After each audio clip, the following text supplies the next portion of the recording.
అయితే చూడండి, పాత నిబంధనలో అనేక స్త్రీలు ఉన్నారు.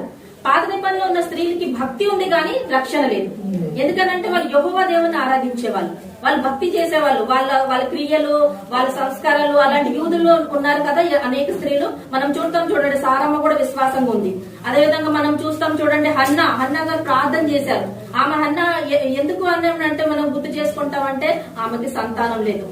ఆమె దేవాలయంలోకి వెళ్లి ఆమె విశ్వాసం ప్రార్థన చేసినప్పుడు దేవుడు ఆమెకి సంతానం కలుగు చేశాడు. అంటే వీళ్ళు భక్తి కలిగి ఉన్నారు కానీ వాళ్ళకి రక్షణ అనేది లేదు. అలానే మనం చూస్తాం చూడండి, రూత్ ఏం చేసింది, తన అత్తని అద్దుకొని, నయోమి గారిని అద్దుకొని తన జనామని, ఆమె మోయాబు దేశరాలు అంటే అన్ని జాతులలో నుండి వచ్చిన ఒక స్త్రీ రూతు. తర్వాత ఆమె ఏం చేసింది, వాళ్ళ నయోమిని నయోమి ఎవరిని ఆరాధించేవారు, ఆమె యెహోవా దేవుని ఆరాధించారు వాళ్ళ అత్త.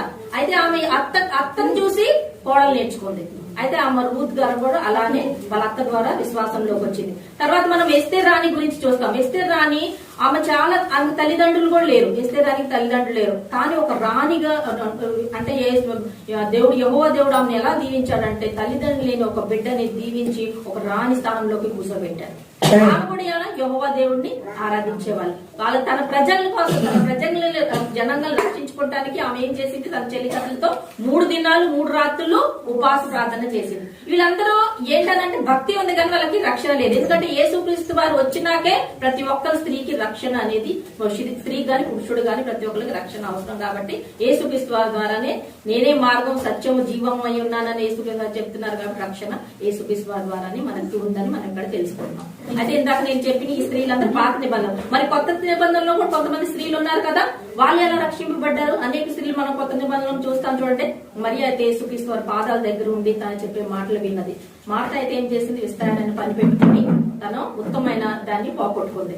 అలానే మనం కొత్త నిబంధనలు అనేక స్త్రీలు చూస్తాం. లూదియా అనే స్త్రీ ఏంటనంటే ఫిలిపి పట్టణంలో, తుయితీరా అనే పట్టణంలో అపోస్తుల కార్యం 16వ అధ్యాయంలో మనం చదువుతాము. ఇప్పుడు చదవడం అవసరం లేదు, సమయం లేదు కాబట్టి.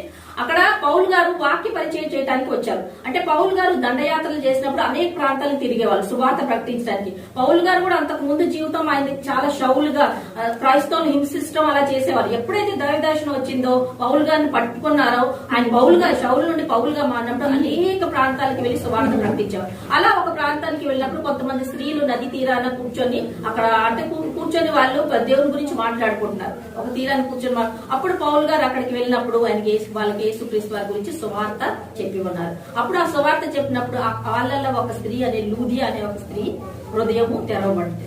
అప్పుడు హృదయం తెరబడినప్పుడు ఆమె ఏం చేసింది, కుటుంబ సహితంగా బాప్తిసం తీసుకుంది. ఆమె రక్షింపబడినప్పుడు ఆమె